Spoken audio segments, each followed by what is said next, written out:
Coverage जारी है। सूची आ चुकी है सामने, कांग्रेस की तीसरी सूची। सुमित, लगातार हम लोग चर्चा कर रहे हैं क्योंकि तीसरी सूची अब सामने आ चुकी है। आर तिवारी जी, 95 नाम आपकी पार्टी ने अनाउंस कर दिए हैं।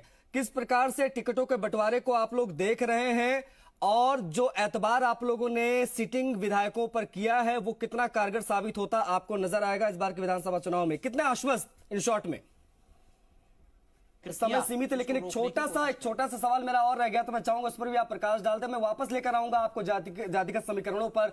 जो जातिगत ताना बाना है वो किस प्रकार से बुना जाता है, क्योंकि जो ओबीसी वोट बैंक है वो पूरी सियासत को हर बार बदलता है, जो इतिहास कहता है राजस्थान का। वैसे में क्योंकि सरसरी निगाहों से अगर देखें शशि, तो पूरा राजस्थान जातियों में बटा नजर आता है। वैसे में ओबीसी वोट बैंक का वर्चस्व जो है वो अगर देखा जाए आरक्षित और अनारक्षित वर्गों पर क्या भारी रहता है हमेशा, और क्या इस बार ये इंपैक्टफुल रहेगा शशि?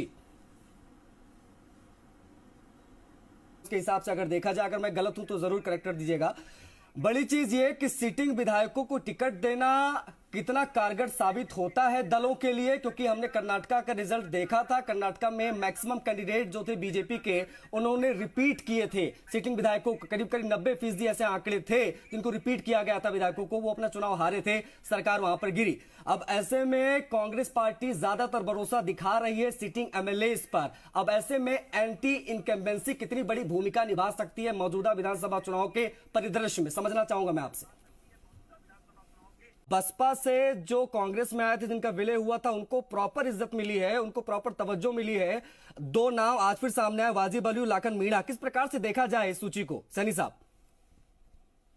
देखिए, सहमति की सूची है नंबर 1। 3 सीटों पर चर्चा बड़ा दिलचस्प हो जाता है, करना बेहद जरूरी भी, क्योंकि हवा महल की बात करना बहुत जरूरी। होल्ड कर रखा मामला आपने, कोटा उत्तर भी होल्ड है, अजमेर नॉर्थ भी होल्ड है। वजह क्या है सर? आखिर किस बात का डर सता रहा है इन सीटों पर?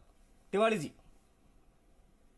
अरे आशीष, केवल 95 लोगों के तो हमने आज डिक्लेयर करें टोटल। जिसे हमने बहुत सारी बातें कर ली।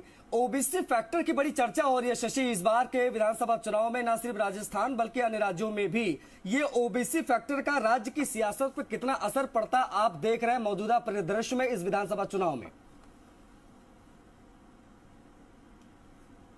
ओबीसी फैक्टर, अन्य पिछड़ा वर्ग की बात कर रहे हैं आप? जी देखिए, बिल्कुल फैक्टर का असर पड़ेगा। दीपक, 124 नाम भारतीय जनता पार्टी के सामने आ चुके हैं, 95 आ चुके हैं कांग्रेस की तीसरी सूची के बाद। अगर तराजू पर तौला जाए दोनों पार्टियों के कैंडिडेट को, तमाम समीकरणों को देखा जाए जिसका जिक्र अभी शशि ने किया, तो किसका दावा किस सीट पर कितना मजबूत नजर आ रहा है कैंडिडेट के नामों को देखकर, समीकरणों को देखकर मौजूदा स्थिति में? सवाल यह है कि किस में कितना दम है। 95 कांग्रेस, 124